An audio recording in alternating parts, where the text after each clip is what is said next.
চতুর্থ পাঠ অসুস্থ ব্যক্তি ও ছুটে যাওয়া নামাজের বিধানাবলী নিয়ে আলোচনা। অসুস্থ ব্যক্তির নামাজের বিধান।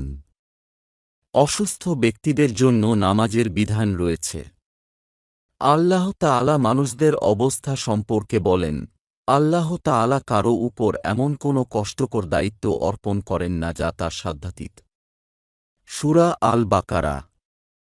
নাবিয়ে কারীম সাল্লাল্লাহু আলাইহি ওয়াসাল্লাম অসুস্থ ব্যক্তি সম্পর্কে ইরশাদ করেন, তুমি দাঁড়িয়ে নামাজ পড়ো, এতে সক্ষম না হলে বসে পড়ো এবং তাতেও সক্ষম না হলে দেহের পার্শ্বদেশে হেলান দিয়ে ইশারা করে পড়ো। সুনানে আবু দাউদ শরীফ। অসুস্থ অবস্থাতেও নামাজ বর্জন করা জায়েজ নেই। যে ব্যক্তি এরূপ অসুস্থ হয় যে নামাজের সকল রুকন পরিপূর্ণভাবে আদায় করতে সক্ষম নয়, তবে সে যে সব রুকন আদায় করতে সক্ষম তা দ্বারা নামাজ পড়বে। যে অসুস্থ ব্যক্তি দাঁড়িয়ে নামাজ আদায় করতে সক্ষম নয়, সে রুকু ও সাজদাহ সহকারে বসে নামাজ পড়বে। আবার দাঁড়িয়ে নামাজ পড়লে রোগাক্রান্ত হওয়ার, রোগ বেড়ে যাওয়ার বা সুস্থতা দেরি হওয়ার ভয় থাকলে বসে নামাজ পড়তে হবে। আবার রুকু ও সাজদাহ বা ইহার কোনো একটি আদায় করতে ব্যর্থ হলে বসে নামাজ পড়তে হবে এবং রুকু ও সাজদাহ ইশারায় আদায় করতে হবে। কিন্তু রুকুর ইশারা হতে সাজদাহের ইশারাকে নিচু না করলে নামাজ শুদ্ধ হবে না। কোনো জিনিসকে রোগীর চেহারার দিকে সাজদাহের উদ্দেশ্যে তোলা জায়েজ নেই। অসুস্থ ব্যক্তি বসতে ব্যর্থ হলে চিত হয়ে শুয়ে নামাজ পড়বে। এই জন্য তার দুই পা কিবলার দিকে, দুই হাঁটু খাড়া বা দাঁড় করে ও মাথা বালিশের উপর রাখতে হবে, যাতে তার চেহারা কিবলাহের দিকে হয় এবং রুকু ও সাজদাহ ইশারা দ্বারা আদায় করতে পারে। আবার বসতে অক্ষম হলে দেহের এক পাশের উপর শুয়ে নামাজ পড়বে এবং রুকু ও সাজদাহ ইশারার মাধ্যমে আদায় করবে। মাথার ইশারা দ্বারা নামাজ পড়লে ইশারা রুকু ও সাজদাহের স্থলাভিষিক্ত হবে আর চোখের ভ্রু বা অন্তর দ্বারা ইশারা করলে নামাজ শুদ্ধ হবে না। অসুস্থ ব্যক্তি মাথা দ্বারা ইশারা করলে এবং নামাজ পড়তে না পারলে একদিনের ও এক রাতের অর্থাৎ 5 ওয়াক্ত নামাজ আদায়কে দেরি করতে হবে। 6 ওয়াক্তের আগে শক্তি ফিরে আসলে ও কাজা পড়তে পারলে তা আদায় করবে। 6 ওয়াক্ত পর্যন্ত শক্তি ফিরে না আসলে তার থেকে সব নামাজ স্থগিত হবে। কোনো ব্যক্তির উন্মাদ বা বেহুশ হয়ে পড়লে এবং উন্মাদনা বা বেহুশি 5 ওয়াক্ত নামাজ থেকে বেশি সময় ধরে অব্যাহত থাকলে তার জিম্মা থেকে ওই সকল নামাজ রহিত বা স্থগিত হয়ে যাবে। যদি কোনো ব্যক্তি উন্মাদ বা বেহুশ হয়ে পড়ে ও উন্মাদনা বা বেহুশি 5 ওয়াক্ত নামাজ বা তার চেয়ে কম নামাজের সময় ধরে অব্যাহত থাকে, তবে সে প্রকৃতিস্থ বলে বিবেচিত হবে ও সে এই সকল নামাজের কাজা আদায় করবে। যে ব্যক্তি দাঁড়াতে সক্ষম, সে দাঁড়িয়ে নামাজ পড়বে। যে ব্যক্তি দাঁড়াতে সক্ষম নয়, সে বসে নামাজ পড়বে। আর যে ব্যক্তি বসে নামাজ পড়তে সক্ষম নয়, সে চিত হয়ে শুয়ে ইশারায় নামাজ পড়বে। ছুটে যাওয়া নামাজসমূহের কাজা আদায় করা। আল্লাহ তাআলা নামাজ আদায় সম্পর্কে বলেন, অবশ্যই মুমিনদের জন্য কর্তব্য নির্ধারিত সময়ে নামাজ কায়েম করা। সূরা আন-নিসা। নামাজসমূহকে সময়ের ভেতরে আদায় করা ওয়াজিব। কোনো কারণ ছাড়া নামাজকে তার সময় হতে দেরি করা জায়েজ নেই। যদি কারণবশত কেউ নামাজকে তার সময় থেকে দেরি করে, তবে কারণ দূর হওয়ার পর তার উপর ওই সকল নামাজ কাজা করা ওয়াজিব। ফরজ নামাজের কাজা পড়া ফরজ। ওয়াজিব নামাজের কাজা পড়া ওয়াজিব। সুন্নাত ও নফল নামাজের কাজা হয় না।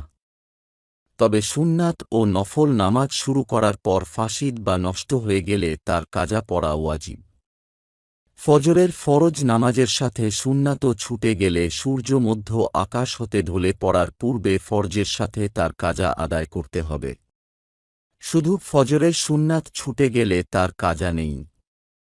ওয়াক্তিয়া নামাজের মাঝে ও ফায়েতা বা ছুটে যাওয়া নামাজের মাঝে ধারাবাহিকতা রক্ষা করা ওয়াজিব।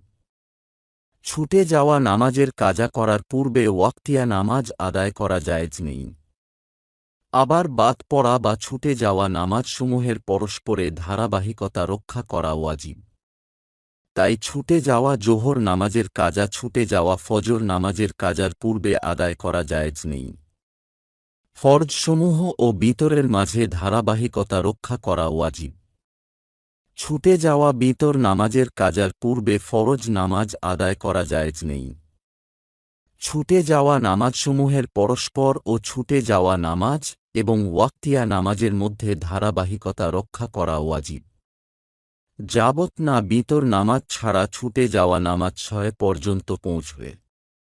ছুটে যাওয়া নামাজ ৬ ওয়াক্তের কম হলে ও নামাজি তা কাজা করার ইচ্ছা করলে ধারাবাহিকতা রক্ষা করে এইসব নামাজ কাজা করা ওয়াজিব। জোহর নামাজের পূর্বে ফজর নামাজ কাজা পড়তে হবে এবং আসর নামাজের পূর্বে জোহর নামাজ কাজা পড়তে হবে। ছুটে যাওয়া নামাজের বাধ্যবাধকতা।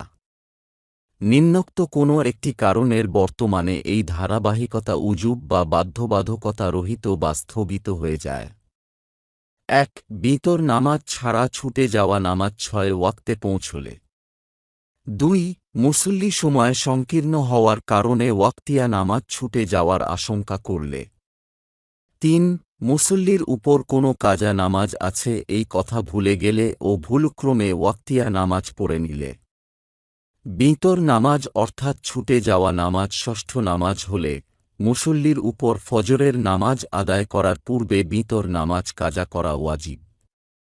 যখন ছুটে যাওয়া নামাজ ৬ বা ততোধিক ওয়াক্তে পৌঁছার কারণে অর্থাৎ আদায় করার ক্ষেত্রে ধারাবাহিকতা রহিত বা স্থগিত হয়ে যায়, তখন কাজা করার পর ছুটে যাওয়া নামাজ ৬ ওয়াক্তের কমে ফিরে আসলে ধারাবাহিকতা ফিরে আসবে না। যেমন কারো ১০ ওয়াক্ত নামাজ ছুটে গেছে, অতঃপর সে তা হতে ৯ ওয়াক্ত নামাজ কাজা করেছে ও ১ ওয়াক্ত অবশিষ্ট আছে। এমতাবস্থায় সে ছুটে যাওয়া ১ ওয়াক্ত নামাজ কাজা করার পূর্বে মনে থাকা অবস্থায় ওয়াক্তিয়া নামাজ পড়লে তার নামাজ শুদ্ধ হবে, কারণ তার হতে ধারাবাহিকতা অর্থাৎ বাধ্যবাধকতা রহিত বা স্থগিত হয়ে গেছে। যদি কেউ ওয়াক্তিয়া নামাজ পড়ে অথচ তার মনে আছে যে তার জিম্মায় কোনো ছুটে যাওয়া নামাজ আছে, তবে তার ফরজ নামাজ ফাসিদ বা নষ্ট হবে। কিন্তু এই ফাসিদ বা নষ্ট অস্থায়ী হবে। যদি সেই ছুটে যাওয়া নামাজের কাজা করার পূর্বে সে ৫ ওয়াক্ত নামাজ পড়ে অথচ ছুটে যাওয়া নামাজের কথা তার স্মরণ আছে, তবে আদায়কৃত পঞ্চম নামাজের ওয়াক্ত শেষ হয়ে গেলে সেই ফাসিদ বা নষ্ট দূর হয়ে যাবে এবং সেই ৫ ওয়াক্তের ফরজ নামাজ শুদ্ধ হয়ে যাবে। কিন্তু আদায়কৃত পঞ্চম নামাজের ওয়াক্ত শেষ হওয়ার পূর্বে সেই ছুটে যাওয়া নামাজ কাজা করলে পূর্বের ৫ নামাজের ফরজ বাতিল হয়ে যাবে এবং সেগুলো নফল নামাজে পরিণত হবে।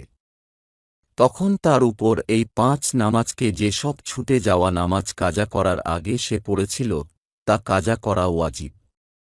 যখন ছুটে যাওয়া নামাজ অনেক হয়, তখন প্রত্যেক নামাজ কাজা করার পূর্বে অর্থাৎ নিয়ত দ্বারা কোন দিনের কোন ওয়াক্ত তা নির্দিষ্ট করা জরুরি।